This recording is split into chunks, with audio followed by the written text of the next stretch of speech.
Welcome to The Explainer. Let's jump straight in. Today, we're unpacking the incredibly fascinating ancient concepts of the Shikha and the Yajnopavita. We're looking directly at what our source material reveals about the intended purpose behind these practices. When we look at ancient traditions, it's really easy to just view them through a modern lens, and honestly, sometimes we completely dismiss them without understanding the original blueprint. But today, we're going to map out exactly how those original texts describe the true function of these two very distinct symbols. And that brings us to our central question. Are these merely religious symbols, or is there actual science behind them? Well, according to the texts handed down from antiquity, the answer leans heavily towards science, psychology, and social engineering. We're going to explore whether these ancient practices are just the religious markers we often perceive them to be today, or if there's a much deeper scientific and psychological rationale at play.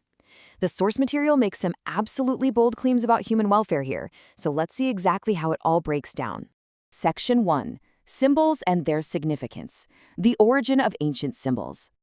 Okay, so the ancient traditions start with a pretty fundamental premise about the sages who actually designed these rituals. To get this, we first need to define our terms based on the text. We're looking at the Shikha, which is a mandatory tuft of hair kept on the head, and the Yajnopavita, a sacred thread worn across the body. What's truly fascinating here is how these two items are positioned in the source material. The ancient sages didn't just throw a bunch of random rituals at the wall to see what stuck. They designed specific practices purely for human welfare and upliftment. And out of all the things they could have prioritized, they gave the Shikha and the Yajnopavita the absolute highest priority. They're literally framed as the supreme symbols of ancient rituals, specifically engineered to benefit humanity. Moving on to Section 2, Shikha, Health and Science, the Philology of Tradition. So the rationale behind the Shikha isn't just about achieving a certain look. It's deeply rooted in early physiological beliefs. The ancient logic here is that the human body is controlled by a central hub, the brain. Specifically, these early texts point to a precise center point of the brain that requires protection.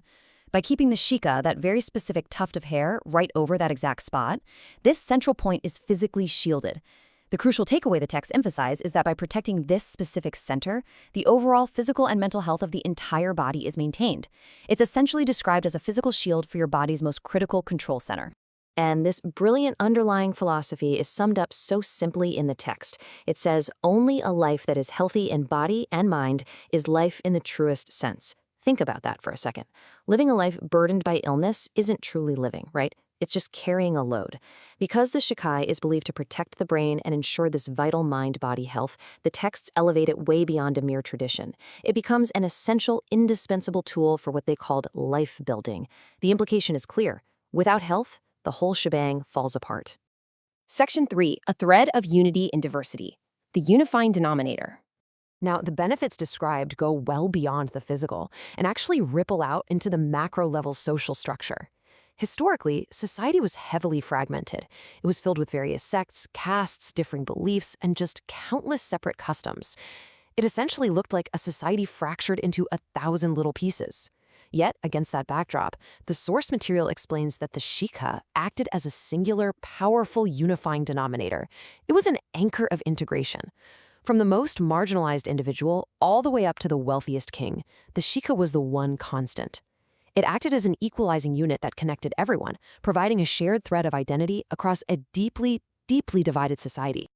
Section 4. Yajnopavita, a sacred vow. The psychology of a vow. So, how exactly does a literal piece of thread alter human behavior? Well, the text uses a great analogy. Think of professionals like the police, the army, the navy, or railway workers.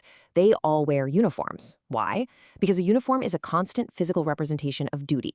The moment you put on a uniform, you're instantly reminded of your role, your responsibilities, and your specific code of conduct. According to the source material, the Yajnopavita, the sacred thread, functions in the exact same way. It is quite literally the uniform of a specific spiritual path. It's a wearable identifier signaling that a person is aligned with a very specific set of ideals. This thread is meant to be a continuous physical reminder for brahmacharan, which translates to righteous or high moral conduct, and that places a heavy responsibility on the wearer. By keeping this pledge mark constantly visible on their own body, the wearer ensures they never forget their vow. It's an ongoing physical nudge, reminding them to maintain high moral standards, accept good intellect, and constantly pursue self-upliftment. It acts as a mental anchor for personal conduct, basically designed to prevent the wearer from straying off their chosen path. Section 5. Relevance in the Modern Era. Preserving the Core Purpose. Now, this brings us to a critical tension highlighted in the texts. Today, there's a very specific modern dilemma. The source material notes that a wave of Western influence is causing people to dismiss these profound symbols as nothing more than useless religious marks. Because the underlying science, the psychology, and that intended sense of unity behind the Shikha and the Sutra have been largely forgotten, people are understandably losing faith in them.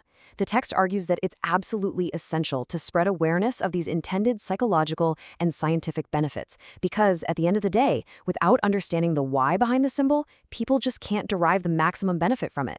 And that brings us to our final takeaway. Think about this for a second. How do physical symbols in your own life dictate your mental state and your responsibilities today?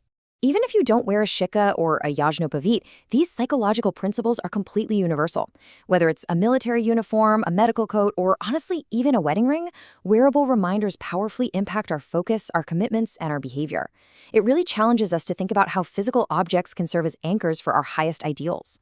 I hope this explainer helped illuminate the fascinating logic embedded in these ancient texts.